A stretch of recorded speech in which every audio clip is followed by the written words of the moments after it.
The following story comes from Karen Leister. Let me set the scene. Back in 1994, I was approached by a physician living here in New Zealand who wished to meet with me to get my opinion on something that had been disturbing him for some time now.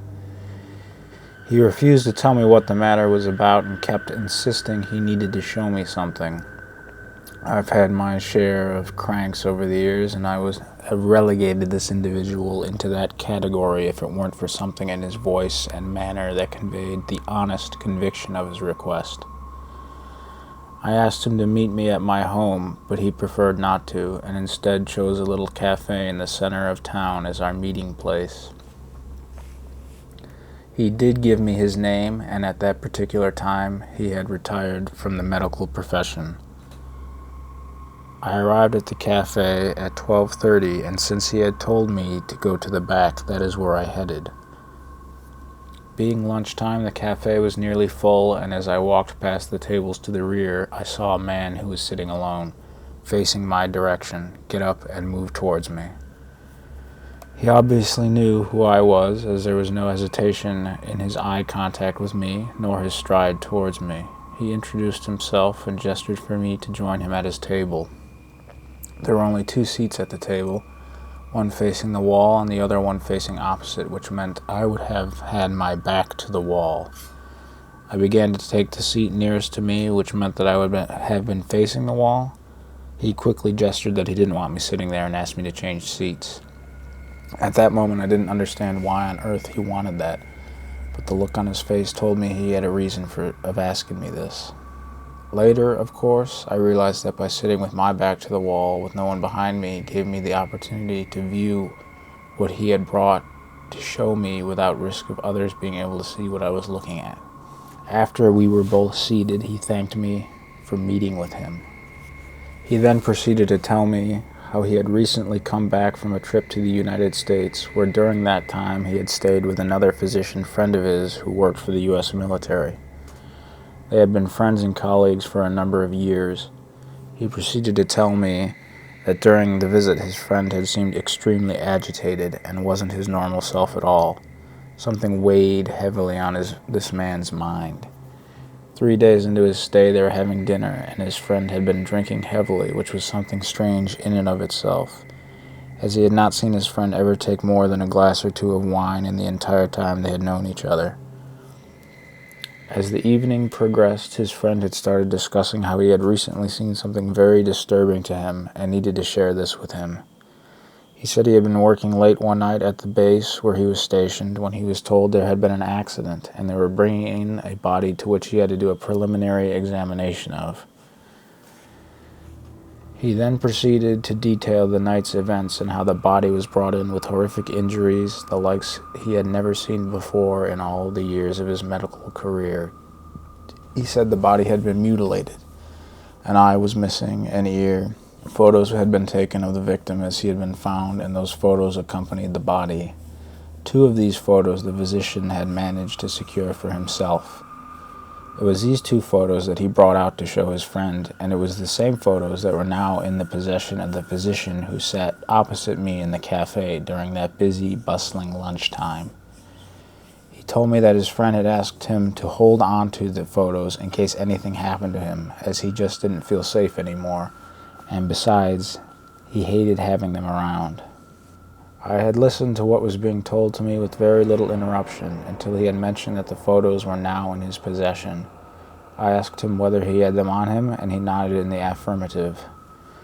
Now I have seen alleged human mutilation photos before, once by a colleague who had shown me 2 photos of a naked man's body with the classic signs that accompany the cattle mutilations that I am very familiar with. I have also seen a photo in one of the UFO magazines. I now realized why I had been asked to sit with my back to the wall. This way I could view them without anyone else seeing what I was looking at. Before he handed me the photos, he asked me if I had studied many cases of cattle mutilation, and if I could possibly tell the difference from an ordinary wound and one that had the traits of being a mutilation. I explained to him that nothing was a certainty in this field, but I had seen hundreds of cases and read all the reports, including the autopsy notes so was very familiar with the wounds sustained in an alleged mute case. He seemed satisfied with the answer, and so brought out the photos from his breast pocket and handed them to me in a white envelope.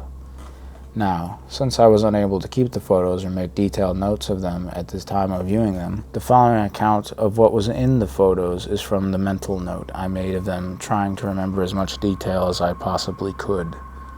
There were 2 photos. The first was the full frontal of a white male, and the second was the same male that had been turned onto his stomach, so this was the other side of the victim.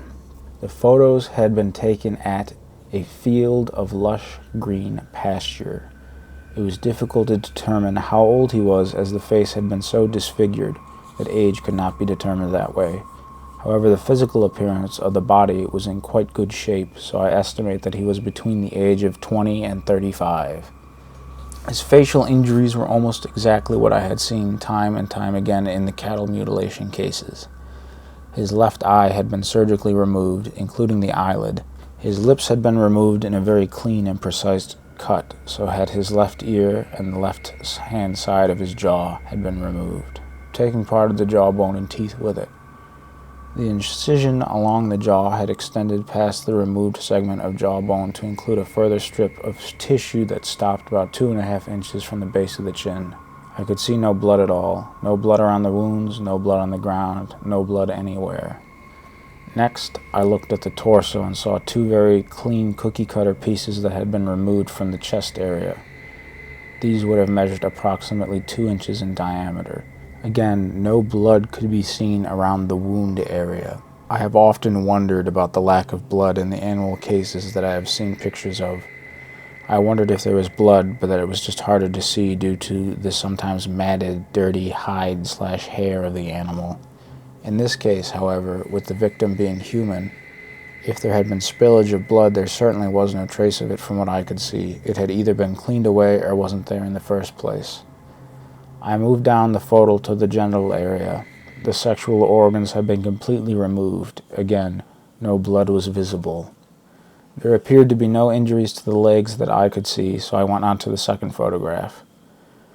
The only injury on the second photo was that the entire rectum had been completely cored out, which left a very large cavity. This was a very familiar sight, as most cattle mutilations have exactly the same thing.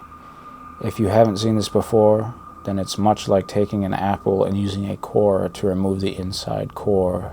You are left with an extremely clean incision, and the core has been plugged right out. I remember sitting there and saying in a very low murmur, "God, I hope this poor bastard was dead before they did this." Of course, that is the bottom line here. Just who are they?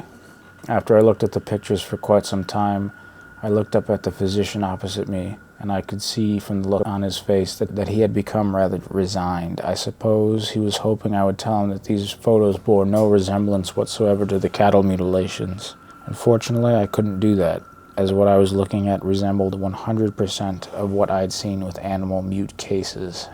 We sat there and discussed things for quite some time. He didn't seem all that interested in telling me much more about his friend to whom the photos actually belonged to. It seemed to me that something in him had crossed over to the darker side of human existence, the side that knows something they wish to hell they didn't. I felt sad for him. I know that feeling well. We said our goodbyes, and I haven't seen or heard from him since. Kieran Leister would later say, "The man wouldn't tell me where they were taken, but from the uniforms, they didn't look like they were USA. Somewhere like South America is all I can really say."